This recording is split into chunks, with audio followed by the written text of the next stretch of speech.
And so, I was born.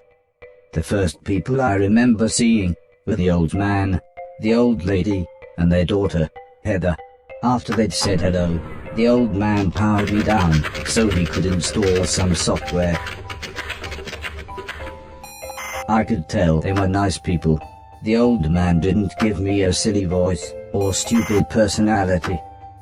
And the old lady didn't dress me like a clown. Although for some reason, Heather really didn't like me. Once I'd had time to get used to walking, the old man asked me to dash from one end of the room to the other.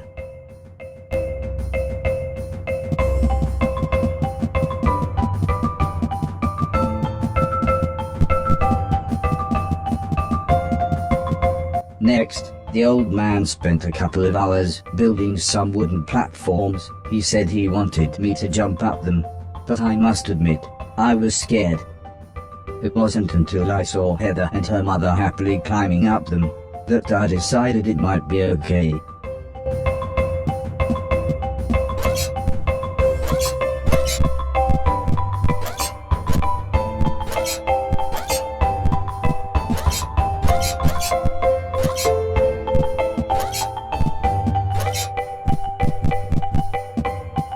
The old man then rearranged the platforms. He told me to try to reach the other end of the room without touching the floor. Heather said the floor's made of lava, but when I smiled at her, she just frowned and looked away. The old lady arranged some pillows and blankets. She said it was in case I fell, but I think she just wanted it to look more like lava.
When I reached the other side, the old man just smiled and said, "That'll do, for now."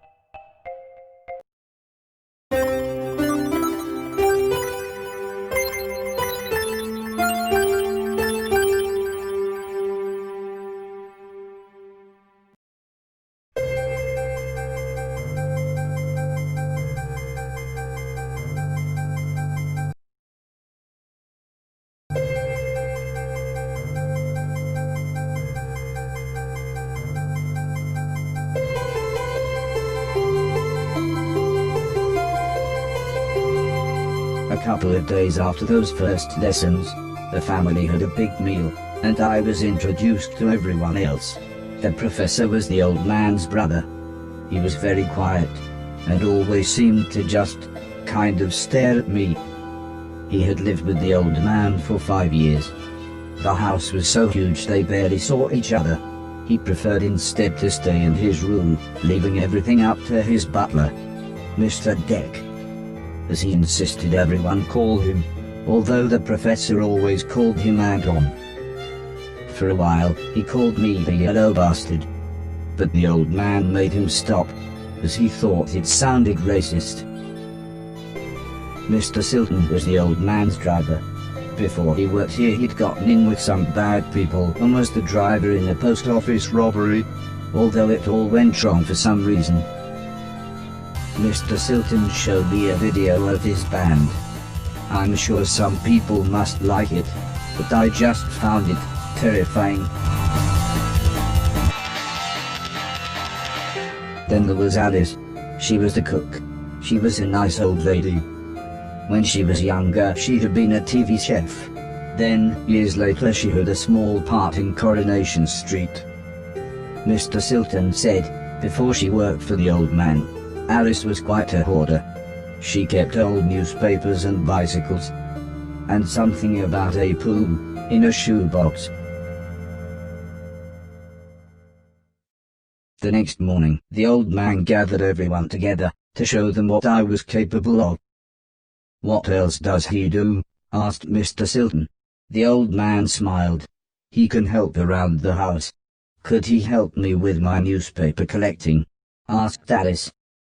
"I'm not sure that's a good idea," said the old lady, "but he can do all sorts of jobs." "Yeah," said Mr. Silton, "shove a stick up his ass and he can do Deck's job." Now, said the old man, "we have company," pointing to some important-looking people. 2 large men, both called Gary, set up what the old man referred to as lasers. He said again, I should try to get from one end of the room to the other, but I shouldn't be worried, as I had a special chip which meant no matter how damaged I was, I couldn't die. He said it was like infinite lives in a video game. But when he realized I didn't understand, he said he would explain another time.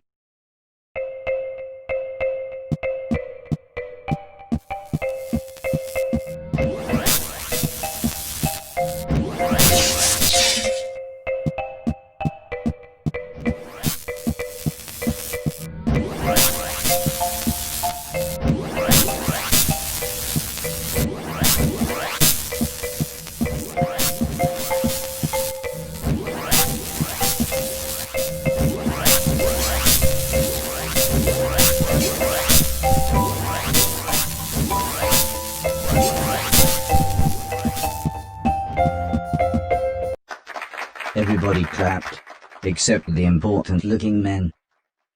"Not exactly a cold, calculated killer, is it?" said the man in black. The man in grey laughed. "What kind of artificial intelligence was that?" he asked. "Move right, unless there's something in the way." Okay, said the old man. He turned to me and whispered, "They're going to make it quite a bit tougher. But I'm sure you'll be fine."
The Garys then rearranged the room one last time. The old man smiled.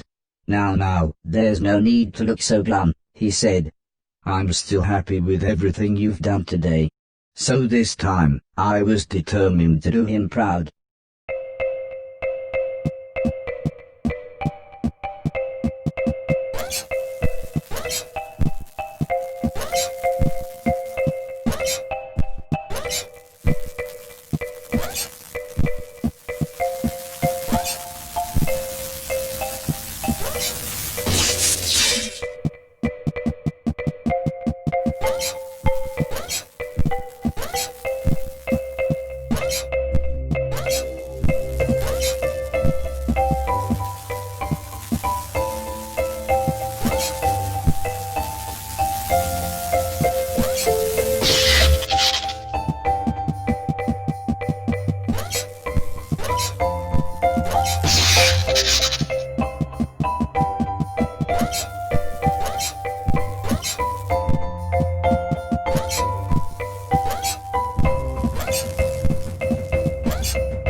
The old man's friends actually seemed quite happy when I made it through. "We might have a winner after all," said the man in black. "It's no Killbot 3000, but you can almost see the fire in its eyes." A couple of days later, the old lady said she had a surprise for me, my own room. She also wanted to play me some music. I wasn't sure after what Mr. Silton had shown me.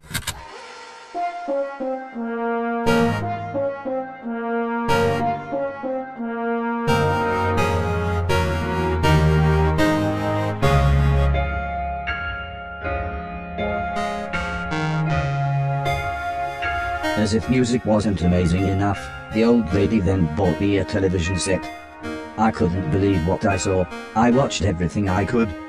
Comedy, drama, horror, sci-fi. Anything anyone wanted to watch I would happily watch with them.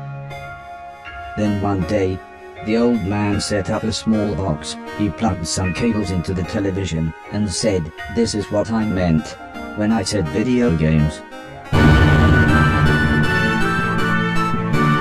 I played games at every chance I could.